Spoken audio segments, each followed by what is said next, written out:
Ushaanza kwenda huo. Mwaka umeanza kuzeeka. Manake juzi tulikuwa fast. Tukisherehekea. First of May. Aha. Leo tayari ni siku ya 6. Unaona? Robo ya mwezi inakimbia. Robo ya mwezi inakimbia. Siku zinaenda zikienda tu. Kabisa. Na ujue kuzeeka ndo kwaja. Majukumu uzee. Na siku hazirudi nyuma. Zungumza na huyo.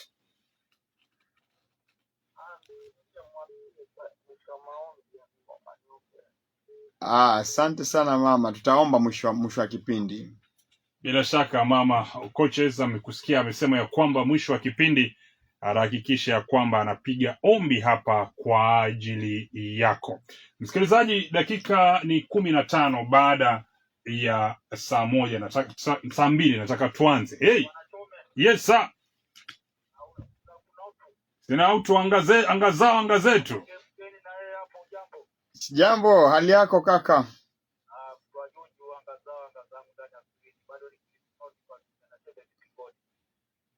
Karibu sana, ulipotea.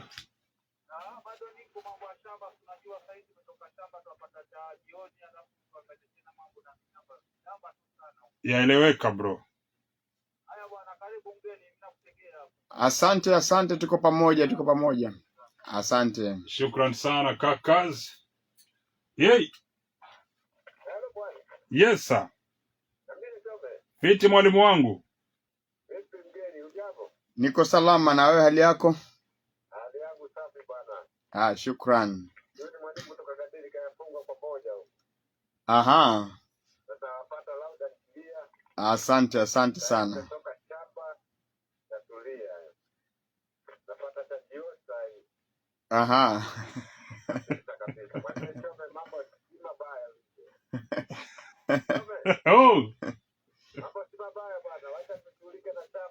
Sawa ndugu yangu, lakini mambo yakiwa tayari utukumbuke. Asante sana. Shukran sana. Karibu sana coaches. Nashukuru. Kwa faida ya msikilizaji yule ambaye leo ndio amejiunga nasi. Naam. Anatamani kujua anazungumza na nani, anasikia coaches tu. Huyu ni coach Albert Ngome.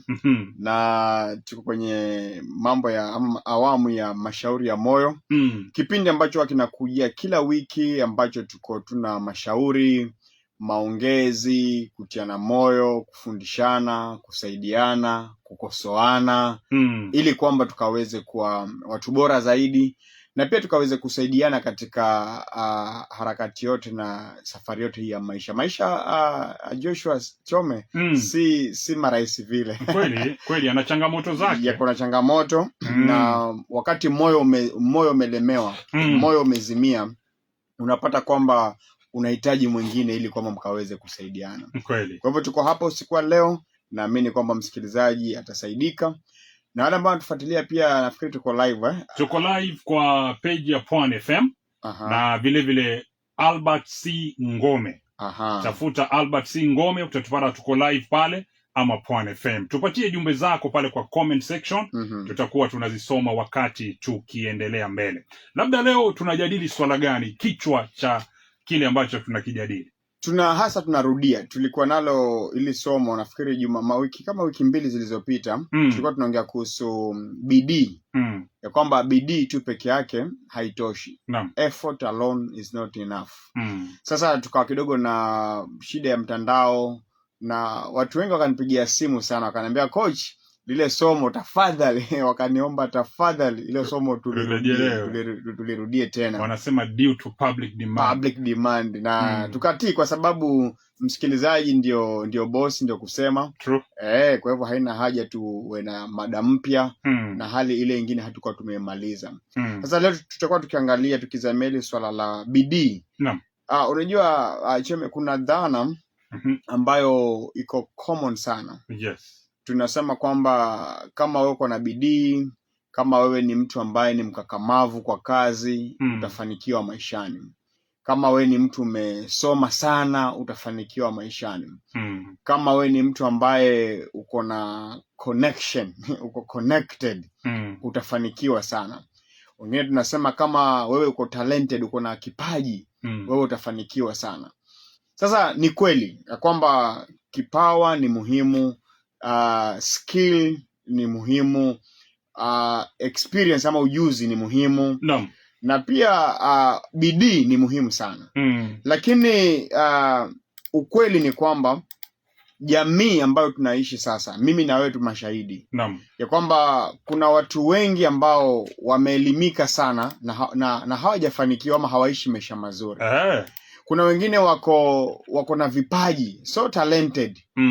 Lakini hawaishi maisha mazuri. Kuna wengine wako experienced, wako na ujuzi wa miaka mingi sana. Lakini ule ujuzi ambao wako nao hauonyeshi ama hauleti faida nyingi kulingana na ule ujuzi ambao wako nao. Naam. Sasa utagundua kwamba kuna kitu kingine ambacho bidii lazima tuongeze kitu kingine. Talanta lazima tuongeze kitu kingine. Naam. Na pia ujuzi ama elimu ni muhimu kwamba tuongeze kitu kingine. Sasa usiku wa leo tutakuwa tukiangalia hili swala la kwamba bidii peke yake ni nzuri, lakini bidii peke yake haiwezi kufanya kwamba ukafanikiwa. Yaani haitoshi ikiwa peke yake. Bidii peke yake haitoshi.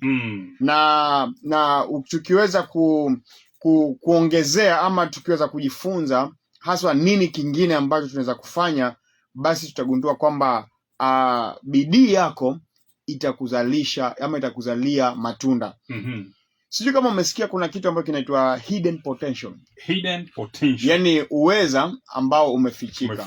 Uko nao lakini umefichika. Naam. Wengine wanaita nyota. Wengine wanasema ni nyota, ana nyota lakini nyota yake imefichwa ama nyota yake imezimwa. Iliibwa. Nasema nyota yake imeibwa. Na unajua kuna ukweli katika hiyo. Ya kwamba ndani yako unaweza kuwa uko na nyota, uko na uweza, uko na elimu, uko na ubunifu ndani yako, lakini umefichika. Sasa usiku wa leo nitakuwa nikikusaidia jinsi gani unaweza kufanya ule uweza ambao umefichika ukaweza kuonekana na ukaweza kukufaidi maishani mwako. Kwa hivyo hii hidden potential ndio ile wanasema ni nyota. Ni nyota. Wengine wanaita nyota. Okay. Wanasema nyota yake imezibwa, nyota yake imeibwa, nyota yake imefinikwa. Leo msikilizaji, nyota yako itang'ara. Nyota yako itang'ara na kile ambacho Mungu amekitia ndani yako bila shaka kitaweza kunawiri. Wow. Sasa unajua kuna mtu mmoja katika Biblia na Quran.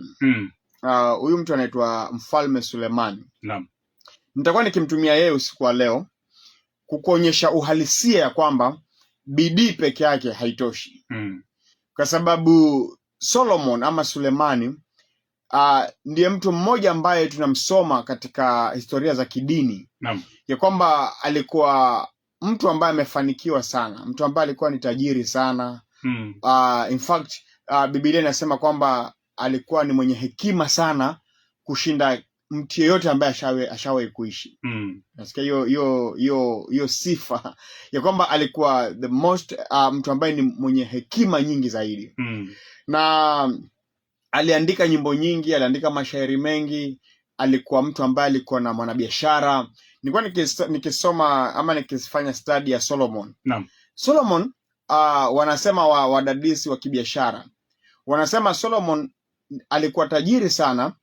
Hata kushinda hao matajiri ambao tuko nao kina Elon, kina Bill Gates, hao ambao tuko nao sasa wameshindwa na mbali sana na Solomon. Yaani kumaanisha yeye alikuwa nazo zaidi. Alikuwa tajiri sana. Wanasema alikuwa ana trade gold, alikuwa anauza dhahabu na shaba. Na wanasema kwamba alikuwa anauza dhahabu karibu kilo 20,000 kwa kila mwaka. Over 20,000 kilogram of gold. Pure gold. Sile ujanja. Alikuwa pia ni mtu anafanya mambo na clearing and forwarding. Alikuwa yeye ndo ana zile mameli za kubeba ivory, pembe, dhahabu. Alikuwa ni mtu tajiri sana. Naam. Sasa unajua ukisoma mtu tajiri kama Solomon, unaweza kufikiria kwamba alikuwa ametosha yeye mwenyewe. Yes. Lakini ana maneno ambayo anayasema, nataka kuyanukuu katika Zaburi ya 127. na nimeyasoma muda mrefu, yani nimeyarudia mara nyingi sana. Sababu yalinishangaza. Kwa maana Zaburi ya 127 ni wimbo. Naam. It was a song ambayo imetungwa na Solomon. Yes. Na Solomon anatunga hiyo nyimbo, anasema ule mstari wa kwanza, Zaburi ya 127. Naam. Na Solomon anasema, ama Mfalme Sulemani anasema, Bwana asipoijenga nyumba, wale wajengao wanafanya kazi bure. Imagine huyu ni mtu ambaye ni mjenzi, ni mtu ambaye ni mtu wa real estate, ni mtu ambaye amebobea, ni mtu ambaye ni bilionea, ni mtu ambaye amekuwa na sifa nyingi sana. Naam. Lakini anasema Bwana asipojenga nyumba, wale wajengao wanafanya kazi bure. Alafu part B ya huo mstari anasema, na Bwana ama Mungu asipoulinda mji, wale walindao wanakesha bure. Okay. So anatumia maneno mawili muhimu sana. Kwanza anasema Mungu ama Bwana asipojenga. So anaposema kujenga, anaongea kuhusu establishment. Yeah. Ama kuanzisha jambo na kuona jambo kwamba limeanza. So anaposema kwamba Bwana asipoijenga nyumba, wale wanaojenga wanafanya kazi bure. So in other words anasema Mungu asipokusaidia kufanya hilo jambo, hilo jambo ambalo unalifanya ni kazi bure. Kama unaanza ndoa, yes, na Mungu hayuko ndani ya hiyo ndoa, kazi bure. Anasema ni kazi bure. Anasema kama unafanya biashara, ama kama una talanta, ama kama una ujuzi, kama una elimu, lakini kama Mungu hayuko ndani yake, Suleiman anasema unafanya kazi bure. So anaposema kujenga, anaongea kuhusu establishment ama kuanzisha jambo. Lakini part B anasema Bwana asipoulinda mji, wale walindao wanakesha bure. So hasemi kwamba kulinda ni vibaya, lakini anasema hata kama wanalinda, hata kama wanakesha wale watchmen, lakini Mungu asipokuwa nao, au watu wanakesha bure. So anaposema kulinda, anaongea kuhusu sustainability ama security, ulinzi. Ya kwamba ni jambo moja kuanzisha jambo, yes, ama kuanzisha mradi, lakini jambo jingine huo mradi ulindwe na udumu. So ni baraka mbili. Ya kwamba okay, mimi niko na talanta kama Albert. Hiyo ni jambo moja. Lakini hiyo talanta lazima pia ilindwe. Kama ni taaluma, lazima uwe unaianzisha, lakini pia inadumu. Kama ni ndoa, kwanza ndoa ni muhimu. Yes. Lakini kuanza tu peke yake haitoshi. Kwani ndoa ngapi ambazo zimeanza? Nyingi, hata kuna zingine leo zimeanza. Lakini unapata mwaka mmoja miwili, nyingine hazidumu. Nyingine miaka 10, miaka 20. Na unajua watu wengi Joshua, wanafikira kwamba ndoa kudumu ni ujuzi wao, ama ni kwamba wao ni werevu sana. Si walienda kwa counseling classes. Na wanasema wanapendana, I love you too. Na si kwamba tunapinga counseling classes. Counseling si mbaya. Lakini Suleiman anasema hiyo ndoa hata iwe nzuri kiasi gani, yes, kama Mungu hata ilinda, kama Mungu hata ishikilia, nyinyi ambao mweshikilia mwafanya kazi bure. In other words, yeye ndo mwanzilishi wa kila kitu. Yeye ni mwanzilishi, na pia yeye ni mdumishaji. Okay. He establishes and he sustains. Anajua inavyoanza na inavyoendelea. Kabisa. Kwa hivyo ni lazima usike. Ni lazima Mungu awe hapo ndani. Hiyo biashara, msikilizaji, yes, unaweza kuwa kuna ujuzi mwingi wa biashara, umesomea biashara, wewe una ma connections ya kibiashara, wewe unajua biashara, lakini nimekuja kukumbusha usiku wa leo, yes, ya kwamba Mungu asipohusika na hiyo biashara, vile ambavyo unafanya effort yako ama bidii yako yote, ndio Suleiman anasema ni kazi bure. So hakatai bidii, yes, aseme kwamba bidii ni mbaya. Lakini anasema kwamba Mungu asipohusika katika hiyo biashara, mwafanya kazi bure. Wewe ambao unafanya huduma, wewe ni mchungaji, wewe ni imamu, hiyo huduma ambao unafanya ni nzuri, una ujuzi, una upako, una connections, una hekima, una wafuasi, lakini Mungu asipokuwako kwenye hiyo huduma, unafanya kazi bure. Kwa hivyo the missing ama kitu cha muhimu mbali na effort, ni input ama ni kibali, yes, cha Mungu ndani ya kile kitu ambacho unakifanya. Ndio kile nataka nikiongelea usiku wa leo. Ya kwamba ni sawa uwe na talanta. Lakini talanta bila neema na kibali cha Mungu, talanta yako itakuwa ni kelele bure. Nenda ufanye mazoezi, wewe ni mwimbaji. Piga zoezi sawa sawa. Piga zoezi, kuwa na kila ala ya muziki. Hiyo yote ni bidii. Hiyo ni bidii na inastahili kufanyika. Na ni muhimu. Lakini bila Mungu kuwa kwenye hiyo jambo, hiyo kitu haiwezi kudumu. Kuwa na ndoa nzuri, kuoa yule mwanamke mrembo zaidi, kuwa na pesa nyingi, nenda honeymoon Zanzibar, sijui uende Dubai. Lakini Mungu asipokuwa na hapo kitu, asipokuwa ndani hiyo kitu, hiyo ndoa itaporomoka. Unarauka asubuhi, unaenda kazi, unafanya biashara, wewe si mvivu. Wewe si mvivu. Una bidii. Yes. Lakini ukumbuke kwamba Mungu asipohusika na hiyo biashara, wafanya kazi bure. Uko na health care nzuri. Unatibiwa hospitali mazuri, wewe unatibiwa hospitali mazuri, insurance kubwa Nilikuwa naambia watu juzi kule kanisani nikamwambia uko na insurance kubwa, unatibiwa Nairobi Hospital, Mombasa Hospital. Lakini kawaambia si mpaka ufike hapo hospitali basi. Ndio. Si mpaka ufike ndio utibiwe. Ufike ndio utibiwe. Je, ukianguka hapo mshomoroni hauwezi tibiwa virtually. Sasa mara nyingi unajua tunaishi dunia ambayo iko technical sana. Yes. Inaona kwamba mimi mwenyewe naweza, self sufficient. Mimi mwenyewe niko na elimu nzuri, niko na matibabu mazuri, niko na connections nzuri. Najiona kwamba mimi mwenyewe najiwezesha ama najitosheleza mimi mwenyewe. Lakini usiku wa leo nikukumbushe msikilizaji na wale wanatufuatilia wanatazama kwenye Facebook, ya kwamba efforts zote hizo bila Mungu unafanya kazi bure. Sasa kuna principles ama kuna masomo ambayo nataka kwa haraka tu niataje. Kanuni. Ama masomo tu manne kwa haraka ambayo nataka kuyataja katika hiyo Zaburi ambayo tumeisoma. Ya kwamba Bwana asipoijenga nyumba, wale wajengao wanafanya kazi bure. Na Bwana asipolinda mji, wale walindao ama wakeshao wanakesha bure. Kanuni ya kwanza katika hayo maandiko ama mazungumzo yetu ya kwanza katika hiyo mstari, number 1, usisahau ya kwamba you need to recognize, lazima utambue ya kwamba kila kitu ambacho uko nacho maishani ni Mungu ndio amekupatia. Kweli. Unajua mara nyingi tunafikiria kwamba ni bidii zetu sana, ama ni masomo yetu mazuri sana. Lakini Solomon anatukumbusha usiku leo ya kwamba lazima tufahamu ya kwamba kila kitu ambacho umesaidika kukianzisha ama kuwa nacho maishani, ni Mungu ndio mhusika mkuu. Yes. Kama si yeye, hungekuwa vile ambavyo umekuwa hivi leo. Na wakati unapoelewa hivyo, basi unaanza kuwa very humble, unakuwa mtu mnyenyekevu sana. Unajua kwamba kumbe si bidii yangu imegharimu mkono wa Mungu. Kwani wangapi ambao tulisoma na wao na sasa hawako tena? Kwani wangapi ambao wako na vyeti vizuri na sasa hawako tena? Kwani wangapi ambao walikuwa na mabiashara makubwa ya kimataifa na sasa wamesambaratika mpaka hawaendelei tena?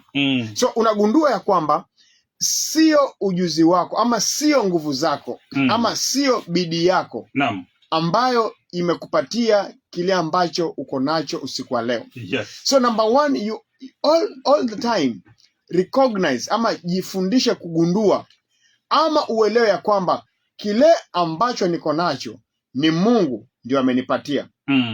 Na unajua ukijua hivyo pia hutakuwa mchoyo na hutakuwa mtu wa majivuno. Kwa maana unajua kwamba kwenye mmoja wao naimba wanapenda nasema kama niko hivi leo sinikumbusha Baba uko mwema kama ninaishi leo. Baba uko mwema. Inasema kama ninaishi hivi leo, basi ni kwa sababu wewe Mungu ni mwema. Kama niko na kazi leo, ni kwa sababu wewe Mungu ni mwema. Kama leo niko na familia, niko na watoto, niko na jamii, basi ni Mungu ndio amehusika kuwa na kile ambacho uko nacho hivi leo. Usijigambe msikilizaji, usijigambe kwamba ni bidii yako. Nasikia hata wengine nimesikia wanasema tumekuwa mashambani, tunalima, na ni vizuri kwamba tunalima. Lakini kama ni tupate chochote kwenye vile tunalima, yes, ni lazima Mungu awe amehusika kabisa. So usisahau msikilizaji ya kwamba chochote ambacho uko nacho maishani mwako, jua ya kwamba ni Mungu ndio amehusika. Alafu la pili ambalo yani usikae ukaanza kujigamba ni nguvu zangu. Ni nguvu zangu, ni masomo yangu, ujuzi huu. Ni pesa zetu, familia yetu. Mzee. Wanasikia wahubiri pia wanasema unajua mimi nimekuwa mlimani maombi, unajua ni maombi mimi. Ni maombi. Nimepiga maombi mimi. Si power yako mhubiri, nisikize usiku wa leo. Si nguvu zako. Mimi nafunga na kuomba. Utafunga na kuomba kama si Mungu kuponya hawa watu. Si kufunga kwako na maombi yako, si mahubiri yako mazuri yanafanya watu kwamba ati wakue ama wabadilike na kwenda milimani, ati si kwamba unamhonga Mungu ili afanye kile unataka. Mungu anaweza kufanya kama umeshiba chapati na maharagwe yako. Mungu ni Mungu, my friend. Unajua sasa wana watu wanakuwa na pride ya kwamba unajua kanisa langu inafanya vizuri ni kwa sababu unajua mimi naomba sana. Mimi niko na praise team strong. Usijidanganye. Niko na intercessors wa nguvu. Watoto wangu mimi wako na akili, unajua nanulia vitabu vizuri, wako academy nzuri. Si mambo na academy msikilizaji, ni mambo na Mungu. Ya kwamba Mungu ndio anahusika na watoto wako. Ukiona kama wanafanya vizuri, nyenyekea, mwambie Mungu asante. Ndio maana unaweza pata kuna watu ambao very sharp minds. Yes. Lakini sasa ukiangalia vile walivyo kimaisha, havifanani. Ni neema ya Mungu. Na unapata mwingine hata hakuwa na mwerevu hivyo. Wengine wanatoka from a very wealthy family. Yes. Lakini wao sasa yale maisha wanayoishi hayaeleweki. Yuko kwa dawa za kulevya hivi. Exactly. Sasa mzazi amefanya vyema yeye kivyake, lakini katika watoto hakuna nini, hakuna kitu. Si bidii yako. Si bidii yako. Wewe umeolewa sasa unaringia watu. Wewe kuolewa, kwani kuna ngapi ambao ni warembo kukushinda wewe? Exactly. Kuna ngapi ambao wanajua lakini ni Mungu alikuonekania ukaonekanwa. Ukaolewa. Hiyo nitamuuliza Mr. Mwanundu. Ukaolewa, hiyo nimevunja Kiswahili. Kiswahili kifukuzwe. Kitukuzwe. Lakini kwa ndoa anajigamba kwamba unajua hawajui kuishi na mabwana, hawajui kuishi na wanawake zao vizuri. Ndoa yako imesimama, ni Mungu. Si kwamba wale wengine hata pengine wengine wanafanya mambo mazuri hata kushinda wewe, lakini ndoa zao haziendi vizuri. Ulioa baada ya mwaka mmoja umepata mtoto. Yule ameolewa baada ya miaka 3 hajapata mtoto. Unaanza kumsuta, unajiona ya kwamba wewe ni bora. Unajua jinsi ya kupata mtoto wewe. Si bidii yako. Si bidii. Mtoto msikilizaji ni Mungu ndo anatoa watoto. Watoto ni zawadi kutoka kwa Mungu. Uko na kazi nzuri, uko na magari, uko na nyumba nzuri, usione kwamba yule ambaye ana nyumba mbaya ama ya udongo ama ya matope ukafikiri kwamba wewe ni mtu wa muhimu sana kushinda yeye. Wewe ndio unajua sana kumuomba Mungu yeye. Shukuru Mungu kwamba wewe unalala vizuri, uko na chakula, mwambie Mungu asante. Najua kwamba nimefahamu kwamba kama si wewe singekuwa hivi. Wow. Ya pili muhimu sana ni kwamba chochote ambacho uko nacho sasa commit it to the Lord. Kiweke mikononi mwa Mungu. Kile ambacho uko nacho kwanza umeshukuru kwamba ni Mungu amekupatia. Sasa jifunze kila wakati kukiweka kwa Mungu, kikabidhi kwa Mungu, kiombee. Kiombee mara kwa mara. Huwa naambia watu yale maombi ambayo ulikuwa ukiomba ndio uolewe ama uoe. Wakati umeoa na kuolewa, maombi hayo ndio atashikilia hiyo ndoa yako. Wow. Lakini kuna watu wakati mambo yamefanyika wanaona kwamba sasa Shatoboa. Najua mimi niko juu sasa. Mimi niko sawa. Commit that thing to the Lord. Kama ni kazi Mungu amekupatia, mara nyingine tenga sehemu ya pesa zako. Mpatie Mungu. Mbariki Mungu. Zifanye kazi, zisaidie watu wengine. Sababu gani? Unajua kwamba hii kazi ni Mungu ndo amenipatia. So I want to commit it to the Lord. Ndio maana sisi wale wa Kristo wanasema kuna zaka wanatoa. Sisi wa Kristo tunatoa fungu la 10. Fungu la 10 ndio niwaambie wasikilizaji usiku wa leo. Katika Agano Jipya hatutoi fungu la 10 kama sheria tena. So hatutoi fungu la 10 kwamba tutatoa fungu la 10 ati kulinda mali zetu. Hayo si mafundisho ya ukweli. Kwa sababu gani? Mungu ndio mlinzi wetu. Sio fungu la 10 ambalo linakulinda, unalindwa na Mungu. Yes.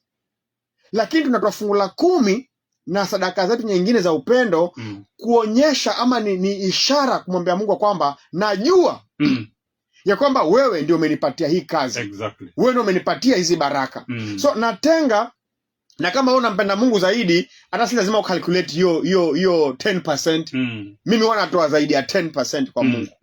Because I recognize kwamba kile ambacho nimekipata ni Mungu ndiye amenipatia. Yes. Hata uhai ambao niko nao ni Mungu ndiye amenipatia. Sasa kama Mungu amenipatia, kwa nini mcalculate na calculator mpaka at decimal point ati hii pesa hiyo mpaka 10% nimpatie? Na commit kwa Mungu. Najua kwamba Mungu ndio amenipatia. Ndio maana Joshua akasema, mimi na familia yangu ama mimi na nyumba yangu tutamtumikia Bwana. Hiyo ndio njia ya kucommit ya kwamba familia yetu tumejua kwamba umbali huu ni Mungu ndio ametufikisha. Sasa na sisi pia tuwajipeana kwa ajili ya Mungu, tuwasaidia watu wengine, tuwapenda watu wengine. You commit what you have to the Lord, kwa sababu umejua kwamba kama siye kujenga hiyo nyumba, yule ambaye amejenga anafanya kazi bure. Oh wow, kupitia ukurasa wa Facebook hapa Albert C. Ngome na vile vile Pwani FM, James Fereji anasema following from Rabai Mwembeni. Wow. Amon Manase anasema following. Riziki Mantasha following from Chonyi Chitsakani. Wow. Thank you Riziki. Sitawa Ruth watching live from Nairobi Karen. Wow. Sara Wangui Albert following. Hajaandika wapi lakini from Malindi kwa Chocha. Malindi Kenya. Alafu akarejea akasema ya kwamba the God factor in every success. Precisely. Huyo ni Sara Wangui Albert. Mwambire wa Kibarani following from Kilifi Kibarani. Alafu Sara Wangui Albert akarejea akasema nilionekanwa. Anasema na wachei kipindi kiko fire. Namwambia asijigambe, ni neema Bwana.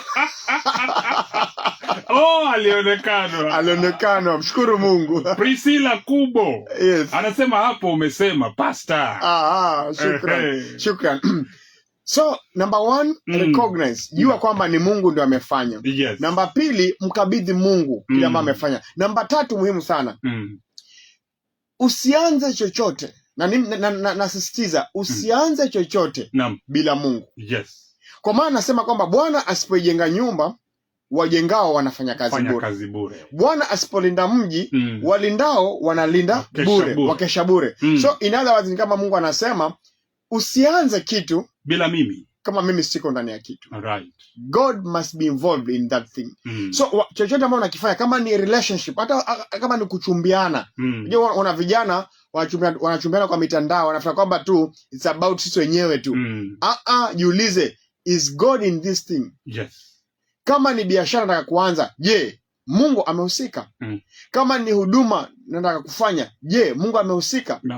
Hata kama unataka kupata mtoto, before mpate mtoto, je, mmemhusisha Mungu? Yes.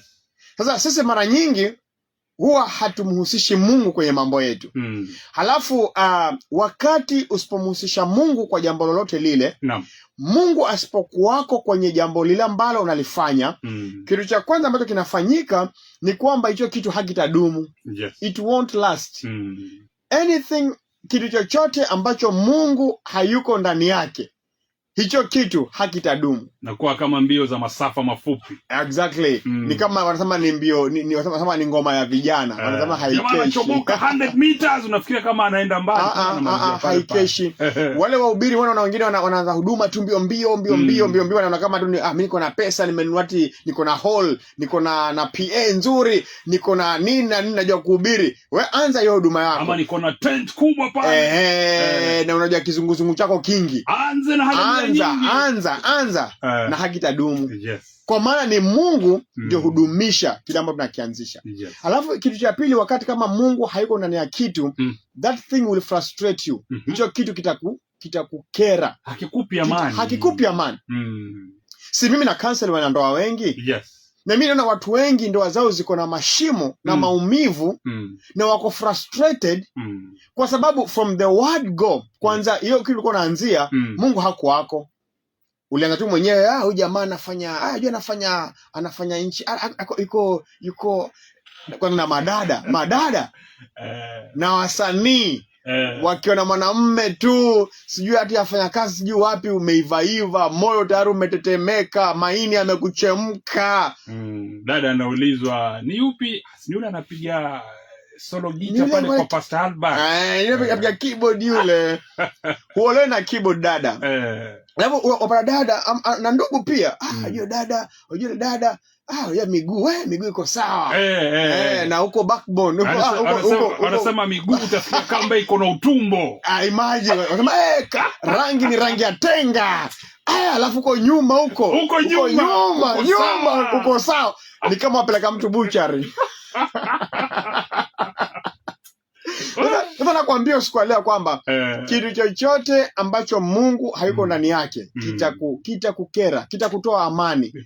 Hata kama ni kizuri chochote kile, kama ni huduma, kama ni masomo, kama ni nini, kama Mungu hayuko ndani yake, hicho kitu kitakukera. Alafu ya tatu, kama Mungu hayuko ndani ya hicho kitu, hicho kitu hakina baraka ya Mungu. Mungu huweka baraka yake, ndio kinaitwa kibali sasa. Mungu huweka kibali chake mahali ambapo yeye mwenyewe ndio ameongoza hapo mahali. Apataye mke apata kitu chema, naye apata kibali machoni pa Bwana. Kwa hivyo kama wewe ni mume na huna kibali, ni kwamba kwa hivyo kama hauna kibali kwa hiyo ndoa yako, inamaanisha ya kwamba Mungu hayumo hapo ndani. Huyu mke uliyemchukua basi alikuwa ulibebana mwenyewe tu na wewe mwanamke na ndani yake hakuna kibali. Mimi nimeona watu Joshua. Na watu Waislamu na Wakristo. Mimi nimekuwa nikiangalia, utapata mtu, kuna dadangu mmoja bana anaangalia anaitwa Zaituni. Hata nimseme hapa. Zaituni ananiambia kitu siku moja na akanigusa moyoni mwangu. Alisema mimi Albert, wasichana wenzangu walikuwa wakinikejeli sana. Hao na maboyfriends juu na nini wanaolewa haraka. Mimi nikatulia. Lakini wasema nilipopata Bwana, nilipata Bwana na nusu. Ametulizwa. Dada akatulizwa, lizwa. Kwa sababu unajua amepata kitu kizuri kwa wakati wake. Na mimi nataka kukwambia msikilizaji, chochote kile ambacho unakipata kwa Mungu mwenyewe, hicho kitu kitakupatia kibali, kitakupatia amani. Alafu nataka nimalize ili kwamba pengine kama kuna msikilizaji anapiga simu. Nimesema mambo matatu, nitasema la nne la mwisho na nimalizie na hapo. Nimesema la kwanza, urecognize, ujue kwamba kila kitu ambacho niko nacho ni Mungu ndiye amenipatia. Ya pili tukasema kwamba kila ambacho uko nacho kikabidhi kwa Bwana. Cha tatu nikasema kwamba usianze chochote, kikubwa ama kidogo, bila kumhusisha Mungu kwenye hilo jambo. Alafu la mwisho, jambo la nne muhimu ni kwamba ujue kwamba chochote ambacho wakitaka maishani kiko ndani ya Mungu. Chochote kile ambacho wakitaka.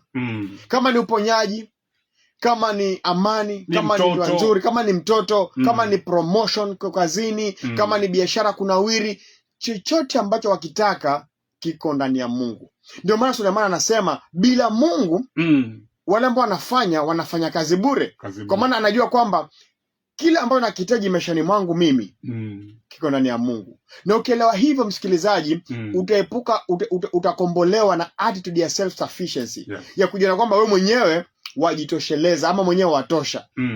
Kila mara, kila siku utaanza kumtumainia Mungu. Na hii zaburi yote ninapomalizia usiku leo ni kwamba ni zaburi ya kumtumainia Mungu, ya kujua kwamba Mungu anajibu la maishani mwangu. Kuna nyimbo moja limba yule mama Joan Mwangangi, unaipenda, inasema atanikumbuka, atanijibu Bwana. Kama ndivyo umegeuka, sitakata tamaa, ana jawabu la. Anasema Mungu ananikumbuka. Sitakata tamaa, maana Mungu ana jawabu langu. Usiku wa leo nitakwambia msikilizaji, Mungu ana jawabu lako. Kama utamhusisha, kama utamtumainia, lile ambalo ni gumu kwa mwanadamu, lile ambalo haliwezekani kwa mwanadamu, Mungu analiweza. Kuna wakati Joshua Kilemana hivi. Kuna wakati nilikuwa nikiishi Nairobi, nimesha magumu sana nikiwa niko college. Nyumbani mambo ni magumu, sina mahali pa kukaa. Nikawa nikienda kanisani walikuwa wanapika chai kwa kesha Friday. So wakati kesha kiendelea, nilikuwa wakati wamerusha zile vipande vya mikate kwa dustbin. Wakati kama wameenda watu, mimi nenda kwa dustbin. Naokota vipande vya mikate. Na viokota vipande vingi, unajua watu wazungu wale Nairobi, wengine wanajua wanakula kidogo, wanatupa wanarusha vitu. Mimi nachukua vipande karibu hii bundle nusu. Mikate nimebeba. Naenda nayo kwa nyumba, kwa pale ile rumwa naishi. Na hiyo mikate nitakula karibu siku 4. Hata karibu imeharibika, lakini ninakula kwa maana sina chakula. Sasa siku hizi nikina Mungu amenisaidia na amenibariki. Najua kwamba ni mkono wa Mungu ndio umenisaidia. Na kama Mungu amenikumbuka, kwa maana kila wakati kwa nakula ile mikate, lakini namwambia Mungu, najua Bwana, sitakula hii mikate ya kuoza kila wakati. Sitakula hii mikate kila wakati. Nakula mikate na maji, kwa sababu sina juice wala sina chai, sina pesa kununua sukari. Nakula tu mkate mkavu na maji ninakunywa. Namwambia Mungu, sinunguniki, silaumu watu na sisengenyi mtu yote. Naambia Mungu, najua siku moja utanisaidia na sitakula mikate mikavu bila kitu chochote. Maana Mungu ni mwaminifu na chochote unachokihitaji katika Mungu kiko ndani ya Mungu. Haya msikilizaji, nitakuwa nakupa fursa 0737699548 ama 0706591362. Lakini kabla nichukue simu yako, tuangalie pia wale ambao kwa upande wa ukurasa wa Facebook kupitia Albert C. Ngome na vile vile Pwani FM. Riziki Mantasha anasema we are nothing without his power and his will. Amen. Emmanuel Mwinga anasema watching live from Bagamoyo. Wow. Amina Mnyazi anasema amen, I received the favor from God. Amen. Sitawa Ruth amesema amen pastor. Riziki Mantasha amerejea anasema we are nothing without his. Hiyo nilikuwa nimeisoma.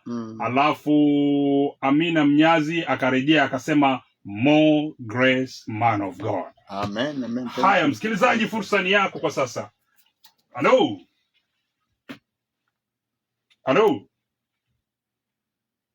Pwani.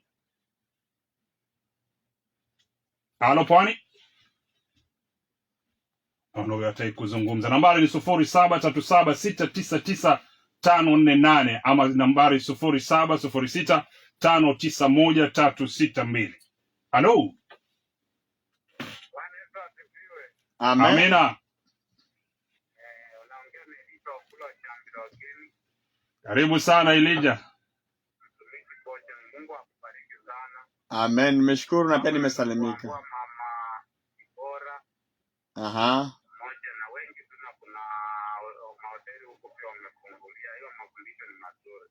Asante, mbarikiwe sana.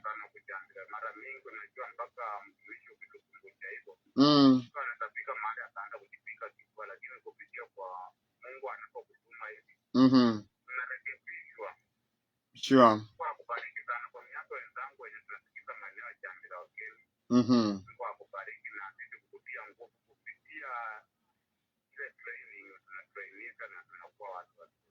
Amina, mbarikiwe sana na wasalimie wote jamvi la wageni. Asante sana Elijah Wafla. 0737699548 ama 0706591362. Mchungaji ama coach amesema ya kwamba chochote unachokianza hakikisha ya kwamba hauanzi peke yako. Na amesema ya kwamba si kwamba bidii ni mbaya. Bidii si mbaya. Bidii ni nzuri sana. Na hata Biblia pia nayo inahimiza bidii. Kabisa. Si kuna mahali inasema ya kwamba antafutaye kwa bidii. Kabisa. Ndiye ataniona. Lakini sasa si kwamba hii bidii basi bidii tu peke yake. Wewe unasema ya kwamba una akili timamu, you are very sharp, unajitegemea mwenyewe. Sio hivyo. Lazima Mungu ahusike. Kabisa. Maana hata sisi wanadamu kuwako ulimwenguni, si ni Mungu ambaye amefanya tuweko. Kabisa. 5 dakika zimesalia kufikia mwendo wa saa 3. Mimi natamani kabisa msikilizaji ya kwamba Albert Ngome coach asitoke kabla hajatuombea. siwezi kutoka. Kwa sababu unajua nini, mtumishi Joshua? Yes. Unajua kuna wengi ambao mimi najua hata ninapoongea sasa, wako na talanta, wako na vipawa, vipaji, wako na ujuzi, wako na elimu nzuri. Lakini zile nyota zao zimefunikwa. Yes. Na sababu kubwa kwa nini zimefunikwa mara nyingi ni kwa sababu tumefunzwa na dunia kujitegemea sisi wenyewe na polepole kumuondoa Mungu katika system za maishani mwetu. Ni kama siku hizi tunaona kwamba Mungu, mimi mwenyewe nitajibidisha, nitasave pesa mwenyewe, nitanunua kiwanja. We do things without God. Mtu mmoja alikuwa na joke anasema watu wengine sasa wakipata habari, ama nyinyi watangazaji wa habari mtangaze siku moja kwamba Mungu ameaga dunia. Yes. Mungu amekufa. Wengine hata hawatashtuka. Kwa maana wamezoea tu kufanya mambo hata bila huyo Mungu. Anaamka tu mwenyewe anaenda kazini, hata haombi, anakula chakula na kula, anafanya jambo lake mwenyewe, yeye ana pesa zake mwenyewe, ana degree zake mwenyewe. So Mungu ni wa nini? Mtu mmoja kwa ananiambia kwamba unajua Mungu ni wa watu maskini. Sababu kama nyinyi mnahubiri ni kwa sababu nyinyi hamna yaani unafeel kwamba we don't need God. Crying every time. Mnalia tu. Go work. Mimi mwenyewe niko mgonjwa, napelekwa na security yangu mwenyewe na bodyguards wangu mwenyewe. Sasa unafeel kama hakuna Mungu. Lakini nikwambia msikilizaji ya kwamba bila Mungu hatuwezi jambo lolote lile. So leo nitaomba kwamba ile nyota ambayo iko imezimika, maybe uko na connections nzuri lakini hazifanyi kazi. Una watu wazuri ambao unawajua, watu wakubwa. Governor ni mjombangu. Kama mamake hakutoka, unasikia wanasema hivyo. Mbunge twamjua, lakini una watu wakubwa lakini hausaidiki. Maisha yako hausaidiki. Unabidii karibu hata ufe, unachoka. Umeenda Uarabuni huko, mambo ni mengi, unafanya kazi kwa bidii, lakini ukija pesa zako zote wasikia zililiwa na watu, sijui nyumba ijui ilifanyika nini. Yaani bidii ya miaka 2 hauna kitu cha kuionyesha ni nini. Nataka nikuombee usiku wa leo. Umekaa hapo umeomba Bwana, umeombea uolewe, na wewe mwenyewe mrembo, una kazi nzuri, una bidii. Wanaume wa maana hawaji, wanakuja na wanakusumbua tu. Uko na ile shape wanaume wanatafuta. Mikono tunakwambia tu hai. Alafu wanaume wa maana hawaji. Wakija wanakuja mabwana za watu tu ndio wanakufuata, wanakusumbua. Alafu wapana ndugu pia na wewe, ndugu mzuri, lakini wapana bidana visirani tu. Upati mwanamke wa maana. Wanakukula pesa wakienda. Nyota itangara. Nyota zime kumbusha mambo wewe. Acha niombe ili uipaku anajeshewe. Unateseka, unafanya kila kitu, lakini wapi? Madeni yamejaa kila mahali. Mungu akusaidie. Wacha tuombe usiku wa leo. Nitapea namba baadaye, kila muhimu ni tuombe ya kwamba nyota yako itang'ara. Na Mungu atakushikilia na Mungu atakuwezesha. Baba, nakushukuru kwa msikilizaji na wale ambao tunatazama kwa Facebook. Neno lako tumelinena usiku wa leo ya kwamba Bwana unatupenda. Na tumegundua kwamba bila wewe Bwana hatuwezi jambo lolote lile. Naomba tuongoze katika miradi na mipango yote ambayo tuko nayo usiku wa leo. Ewe Mungu, kafanye njia maishani mwetu. Twakutumainia wewe usiku wa leo kwamba tusaibike. Enda pamoja na sisi. Bariki msikilizaji, ponye yule ambaye ni mgonjwa. Ile nyota ambayo imefichika, Bwana nenda ikang'are tena. Ile bidii ambayo imeachiliwa na haina matunda, kaizalishe matunda usiku wa leo. Kwa maana wewe Mungu ni baba yetu. Pokea sifa, pokea na utukufu. Tuwabariki wote ambao wametusikiliza usiku wa leo. Kwa jina la Yesu tumeomba na kuamini. Amen. Jumapili tuko pale kwa Bulo.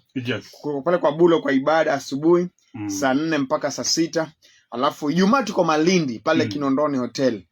Kile Ijumaa tuko pale, wale wako Malindi unaweza kutembelea Ijumaa hii na tuka pamoja na wewe. Na maybe uko na swali ungependa kuniuliza, ama pengine uko na jambo ambalo ungesema coach, nataka hii jambo ni la siri, nataka wewe uniambie nifanye nini. Nimefika mwisho, nimekata tamaa, nimengojea kwa muda mrefu. Nipigie hii namba ya simu, tutaongea na wewe ana kwa ana na tutazidi kucancel na kuwa pamoja na wewe. Namba ya simu ni 0114 357 873.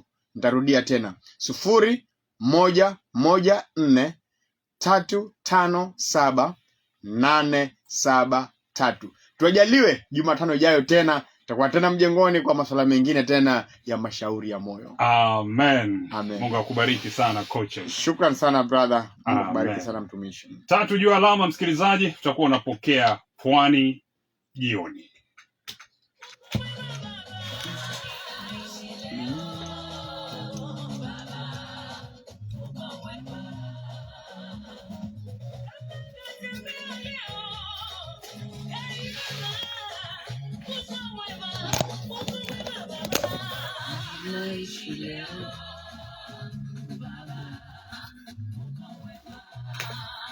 Shukran sana bro. Nataka kufinish. It's